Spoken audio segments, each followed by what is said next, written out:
성격을 알아보는 검사는 정말 다양합니다. 하지만 10길 물속은 알아도 한 길 사람 속은 모른다는 말처럼 검증된 성격 검사 도구들도 인간의 성격을 명확하게 설명해 주지는 못하는 것 같습니다. 인터넷에 떠도는 검사들을 보면 대부분 코에 걸면 코걸이, 귀에 걸면 귀걸이이기도 합니다. 그걸 알면서도 누구나 한 번쯤은 성격 검사를 해보거나 해보고 싶다고 생각하는 이유는 무엇일까요? 누구보다도 자신이 가장 잘 아는, 하지만 막상 들여다보면 사실 잘 모르는 나의 성격. 여러분은 여러분의 성격을 얼마나 알고 계십니까? 사람의 성격을 설명하려는 다양한 시도들. 그중에서 현재 전 세계적으로 가장 널리 사용되고 있는 성격 분석 모델은 흔히 MBTI로 불리는 마이어스 브릭스 유형 지표이다.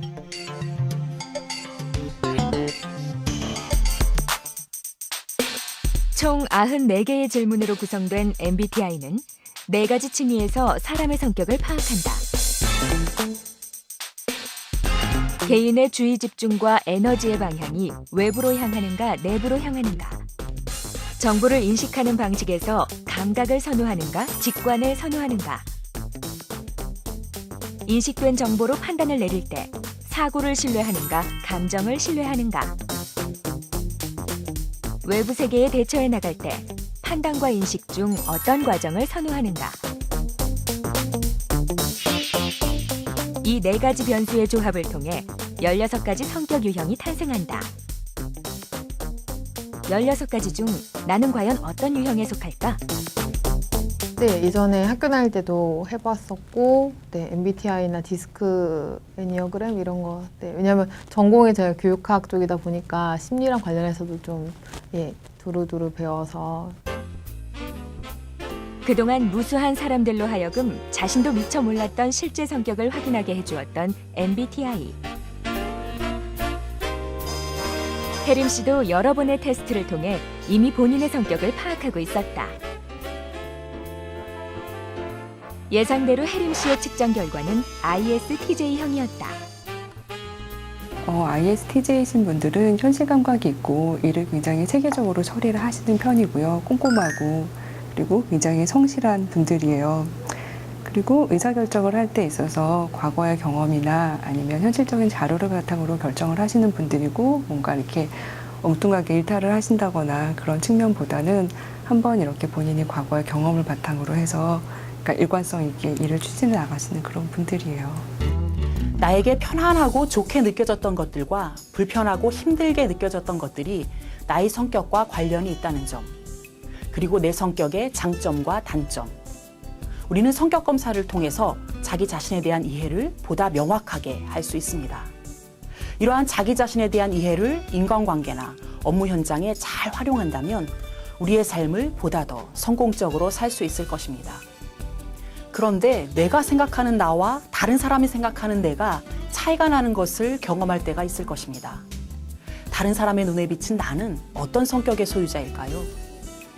남들은 다 아는, 하지만 나만 모르는 나의 성격. 혹시 그런 것도 있을까요?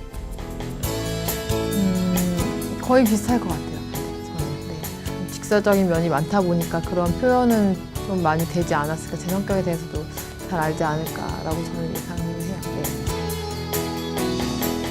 혜림 씨는 자신이 스스로의 성격을 잘 아는 만큼 주변 동료들의 생각도 같을 거라고 여기고 있었다. 이를 알아보기 위해 여러 명의 직장 동료들이 혜림 씨를 대상으로 MBTI 검사 항목에 답변하도록 했다.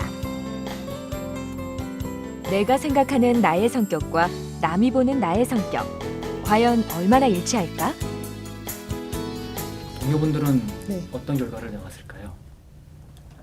글쎄요. 결과 지켜야겠습니다. 네. 겹치는 부분도 있고, 겹치지 않는 부분도 있겠죠? 네. 검사 결과 한 사람은 ISTJ, 또 한 사람은 ESFJ, 다른 한 사람은 ENTJ형을 선택했다.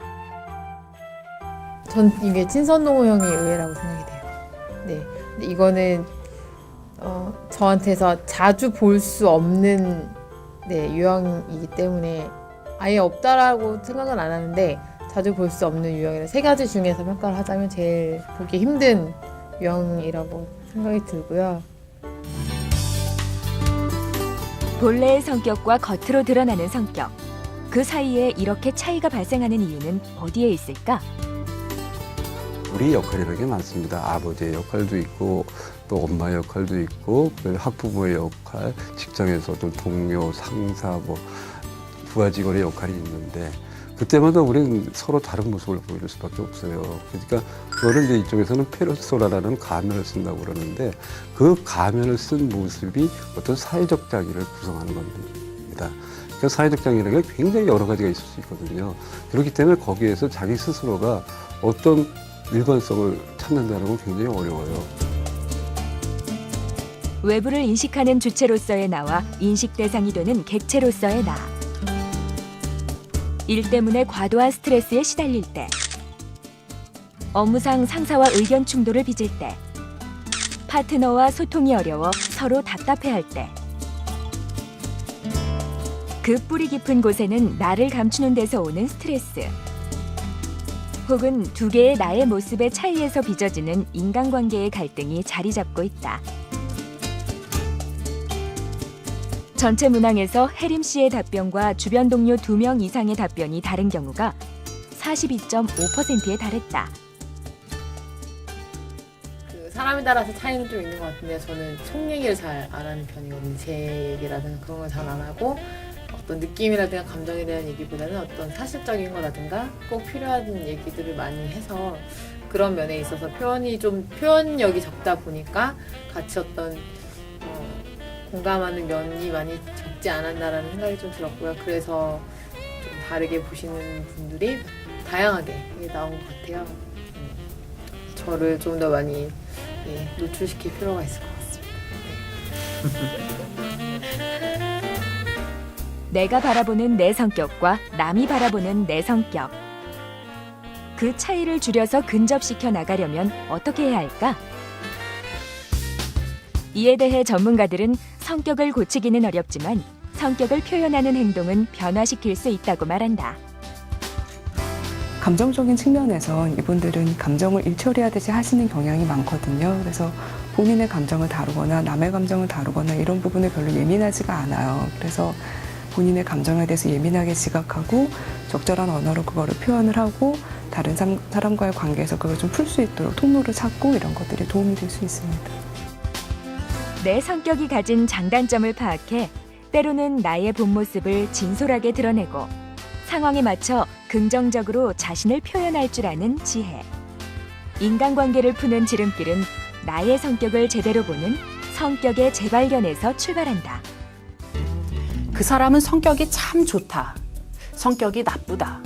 우리는 사람들의 성격을 이야기할 때 흔히 이렇게 말하곤 합니다. 하지만 명심해야 할 것은 그 어떤 성격도 좋거나 나쁘지 않다는 것입니다. 우리는 단지 서로 다른 성격을 가지고 있을 뿐입니다.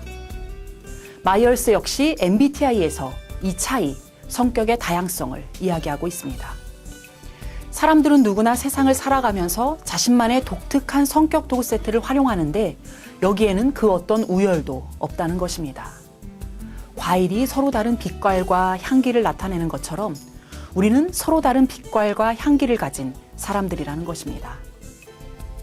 그리고 내가 어떤 성격이냐가 중요한 것이 아니라 나의 성격이 최고의 빛깔과 향기와 맛을 낼 수 있도록 충분히 그 특성을 살렸느냐가 중요한 것입니다. 성격의 재발견이란 바로 이런 것이 아닐까요?